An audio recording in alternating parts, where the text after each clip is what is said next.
Hi guys, it's Mika Martinez, and in this video, I'm going to be sharing with you the most common technical SEO issue on Shopify and how it might be silently killing your SEO efforts.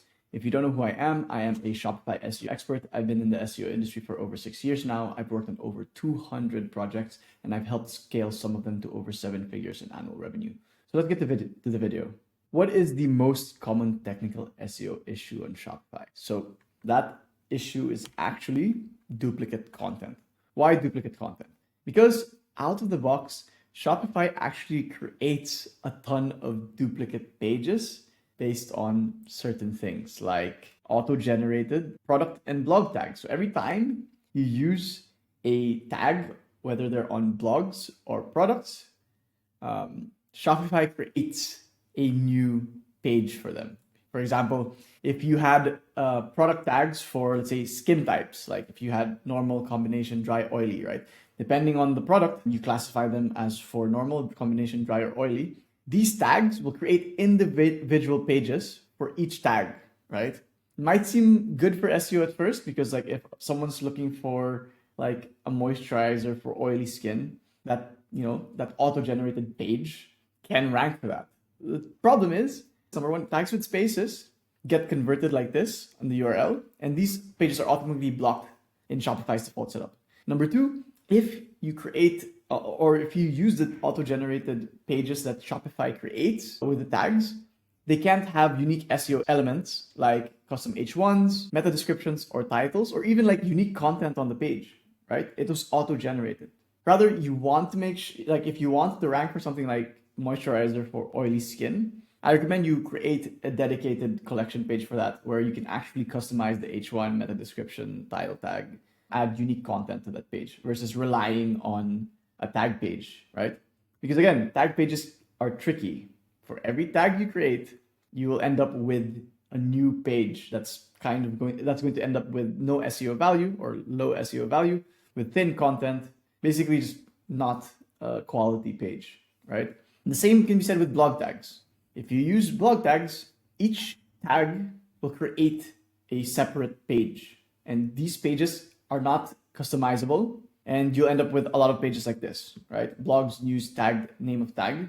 And then you'll end up with a lot of pages like this, which are all just duplicate content. And again, these pages will not rank for anything. Like I'll show you how they look like, right? So these are collection tags. Here are some blog tags, right? So you can see basically what they look like and why they're not valuable, right? Because again, they're auto-generated. These will not rank for anything usually, right? And they're just duplicate pages with no SEO value, right? Yeah, blog tags. There are also other auto-generated pages like auto-generated collection pages like vendor and product type collections and other default pages like, just other default pages that Shopify creates automatically are low value and serve no SEO purpose, right? So what I'm gonna explain further what the problem with duplicate content is, like, from a foundational standpoint. So number one, it's a waste of crawl budget, right? Like you're indexing these pages with no SEO value, they're thin content, and they won't really rank for anything. You only want to rank or index pages that have value. Otherwise, you're just wasting the search engine's resources, right? Instead of crawling your important pages, the pages that will actually get you an ROI, the pages that will actually drive revenue, the pages that will actually rank, you're forcing the search engine to crawl pages like this that have pretty much no SEO value. And the more difficult you make it for search engines to find your important pages, the more difficult it'll be for you to rank. Okay, that's the first reason why duplicate content is such a big issue, especially once your site gets larger and larger and you end up with thousands of pages because of the duplicate content issue. Then it becomes really tricky, right?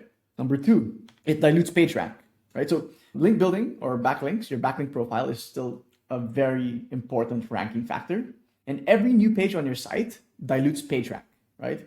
You want to funnel your link juice to the pages you actually want to rank. You don't want to funnel your link juice to any of these useless pages with no SEO value. It's pretty straightforward, right?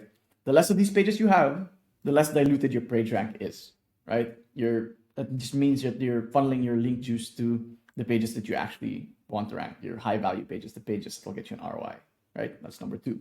And number three, it confuses the search engines and can lead to keyword cannibalization. Ideally, you want it to look like this, right? One query to one answer, right? And that answer is basically a page on your site, okay? Because in the end, the search engine's task or the search engine's goal is to match queries with answers, right? If someone's looking for, let's say, a handheld vacuum, that's the query. You want to make sure that there's only one page on your site that answers that query. Because if you end up with a lot of pages on your site that can answer that query because you created like tags for handheld, or a tag for vacuum or things like that, and you end up with duplicate pages, and then the search engine has a harder time matching an answer to that query, then you can end up with a keyword cannibalization issue. So you don't want this to happen. You want to make sure it's like this, right?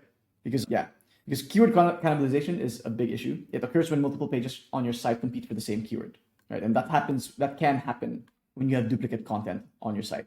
It confuses the search engine and hinders your site's ability to rank effectively, okay? Again, it's a big mistake because it can lead to internal competition and confuse search engines about which page to rank. And I'll show you an example of how that looks like. Like, see on this site, blackbrookcase.com, for the search term or query iPhone 15 wallet case, we've seen several different pages rank for that over the last 2 years. And even over the last 2 weeks, we've seen what it looks like 5 different pages rank for that single query. And again, it's because it's a duplicate content issue. A lot of these cases are very similar. Let's just bring up some of these, right? Yeah, iPhone 15 series cases, iPhone 15 Pro Max cases, and that's almost the same products, right? And you can see, and then you have some product pages here. And that's why the search engine is confused as to which answer to provide for a specific query. And that's what keyword cannibalization is. And keyword cannibalization can happen when, again, you have a lot of duplicate content or duplicate pages on your site, okay? So what can you actually do to solve this duplicate content issue? So the first thing is always to remove any duplicate pages with no SEO value from the index. So in the case of, like, let's say index product and blog tags, again, there's no need to have these on the index. If you want to rank for, let's say, moisturizer for oily skin, create a dedicated page for that. Don't use these auto-generated tag pages, right? So what you can do is you can remove these tag pages from the index using a piece of code like this. You can add this code snippet to your theme.liquid file. And what you call this? It basically tells the backend, your Shopify store, to no index but follow any tag pages, right? That way you're not wasting, again, like you're not wasting the search engine scroll budget, you're not diluting your page rank, and you're not confusing search engines about which page to rank, right? That's what you can do for the product and blog tags. That's one of the most easiest fixes you can make. By the way, this is our training on technical SEO for Shopify. It's everything you need to know about technical SEO for Shopify. Out of the box, Shopify does have a bunch of technical SEO issues, and therefore you need to fix them. And yeah, you'll find everything on how to fix them in this training. If you want access to this training, it's available in our school community. There should be a link in the description. Yeah, and we have a masterclass, not just in technical SEO, but everything related to Shopify SEO. So I recommend you check that out. So yeah, that's how you fix or remove product and blog tags from the index. And then the auto-generated collection pages, like vendor and product type collections, there are also code snippets that you can use to add to your theme.liquid file to remove those from the index. But basically, the overall goal is to remove those duplicate pages from the index and use maybe 301 redirection or canonical tags to point to the pages that you actually want to rank, right? Again, if you want a more detailed explanation on what to do with regards to technical SEO, I recommend our guide. It's available in our school community. And yeah, this is our playbook. We basically have a module for every single step of the whole Shopify SEO playbook, and that's available in our school community. Okay. And yeah, that's it for now. I hope this was helpful. I hope that, this shows you, why you need to remove these duplicate pages from your site. And yeah, that's it for now. Thanks for listening. Cheers.